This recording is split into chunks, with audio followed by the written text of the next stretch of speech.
Hi everyone, welcome to another episode of Rita's Book Club. This week I'm reviewing The Kiss Quotient by Helen Hoang. I've read a few reviews about this book previously, and a few mutuals on Instagram kept referencing it, so I was really curious to read Helen's debut novel. Also, I really like new and different premises of the main characters, and this one seemed really interesting. So this book tells us the story of Stella Lane. She thinks math is the only thing that unites the universe. So she comes up with logarithms to predict customer purchases, a job that has given her a lot of money, more than she knows what to do with. But it also gave her less experience in the dating department than the average 30 years old woman.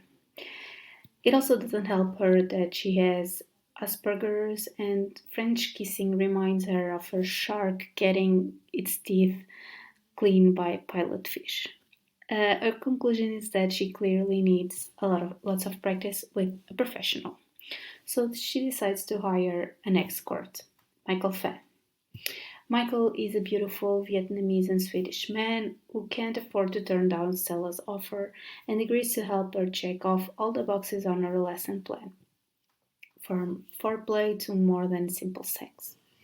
Quickly, Stella learns not only to appreciate his kisses but also to crave all the other things he's making her feel. Soon, their nonsense partnership starts making a strange kind of sense, and the pattern that emerges will convince Stella that love is the best kind of logic. I know this was Ellen's first book, and it's such an amazing start. I really loved how witty and funny the whole story was, but also so damn sexy. I had some trouble reading it on the bus. There was some blushing involved for my part. Uh, but for me, what set it apart from other romantic comedies, for example, was the concept. I've read a lot of fan fiction when one of the main characters was an escort, but the way Ellen constructed Michael and his job was truly out there. The sense of responsibility he had towards his family was heartwarming, but especially the way that he treated Stella from the very first moment with respect. Their connection was so deep and lovely. You could see that Michael really understood Stella, knew how to bring her out of her shell. He was able to see beyond her autism, for example, and just know who she really was. I think we all need a Michael in our lives. And Stella, I fell in love with her character. She was so much more than being the autistic woman of the story. I think her journey through this book was so beautiful for her to understand that she was strong, funny, sexy, and genuine. Um, she was also beautiful. She never understood that.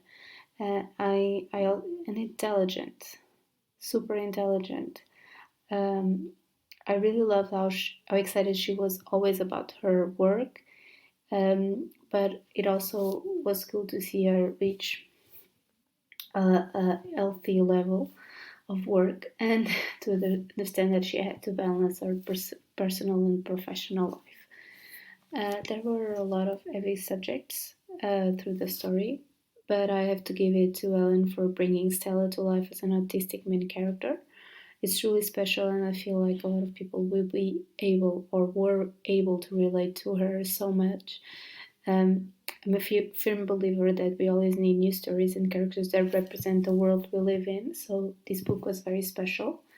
I also have to mention Michael being a fashion designer too. I really love that because it's such a different profession for a main character that is a man. But mainly, I really loved how he was helping his family, especially his mom, with her laundry store. It was so amazing to see him get over it and realize that he had to work on his dream again. He had to move on. Um, the metaphors used to explain love were also pretty cool. The correlation Ellen did between buying underwear and loving someone was deeply sweet. um, and it was so cool to see Cell's work um, being able to bring a new light into love. I'm very curious to keep reading Ellen's books because I learned that some of the characters are mentioned in this first one. Um, so I'm really excited for the next one. As always, if you like this video, please comment, like, and subscribe to my channel. You can also follow me on Instagram at ritasbookclub for more content. Thanks for watching and see you next week. Happy readings!